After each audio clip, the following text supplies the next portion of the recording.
The third piece, the Prairie is My Garden piece, which has there's a mom and a sister, and so that piece was a piece that we wrote for our percussion ensemble to play, actually. So we had some people read the text, and then I chopped all that up. We had 6 or 8 readers, and I kind of picked the interpretation from each line or phrase that I liked the most, and chopped it up and dropped it into a computer program that let me move them around and alter them. And then I would get together with our SDSU percussion ensemble with some live music, and we would adjust. And they were really, it was a really great experience, I hope, for them. It was fun for me, for us to get together in rehearsal, and they would throw out ideas in terms of, oh, what if we moved these 4 bars over here? Or what if we changed this octave? Or what if we tried this instrument instead?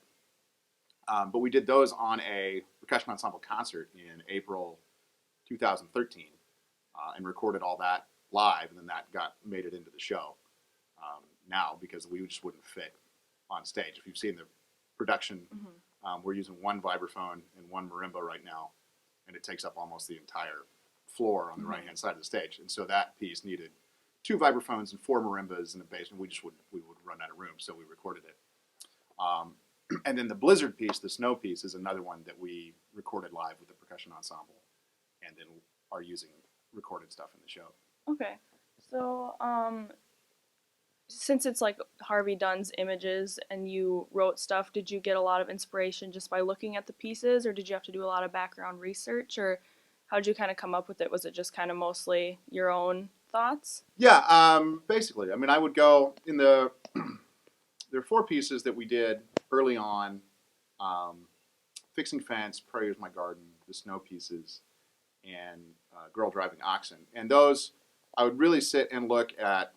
There was a whole lot of textural integration that we did too. So I would look at Darla's poems, and I would look at the painting, and I would try to figure out, maybe not the specific melody, but the mood of the piece. So Fixing Fence, for instance, there's this big storm coming in the background, and you can see Darla's poem talks about hair whipping in the wind. So we tried to create a musical mood that was unsettled and propelling forward.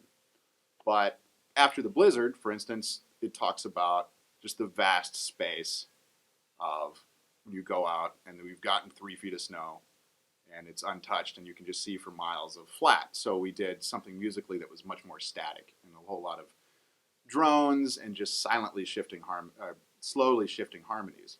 So in that respect, yeah, it really was about what do the words say, what does the painting look like, and how can we recreate that musically.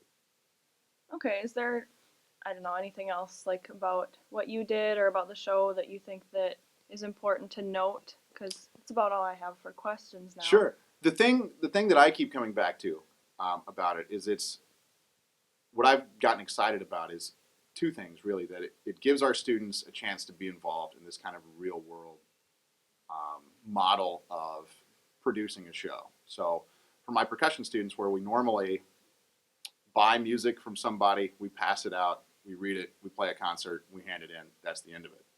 For us to be involved in the creative process from top to bottom and have something that didn't exist before, and nobody else has played it, and then we get to play it. Same thing with the women's choir, that they typically find a piece of music that they like, purchase it, rehearse it, sing it, hand it back in.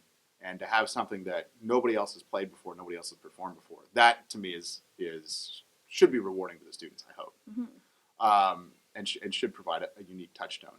And just for them to see the process of something going from not existing at all to existing, and how you can work across all these disciplines to make that happen.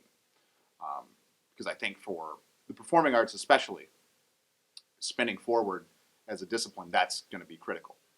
And if our students want to go out and be professionals, they're going to have to kind of bind those things together, because they're not going to have, most of them, a university to house all that in. So they're going to have to make those connections. The other thing that I really like about it is it's a project that could only exist at this place. So being not just about a South Dakota artist, but about Harvey Dunn and us having in the art museum that collection, and him having attended here for a little bit. And for Darla to be a faculty member here, having written the poems, for Melissa to be a faculty member here, having doing the dance, and doing the dance with our students and community members for Brookings. So it's a very South Dakota specific it couldn't exist anywhere else. And I think that's always really cool for a project to know that it,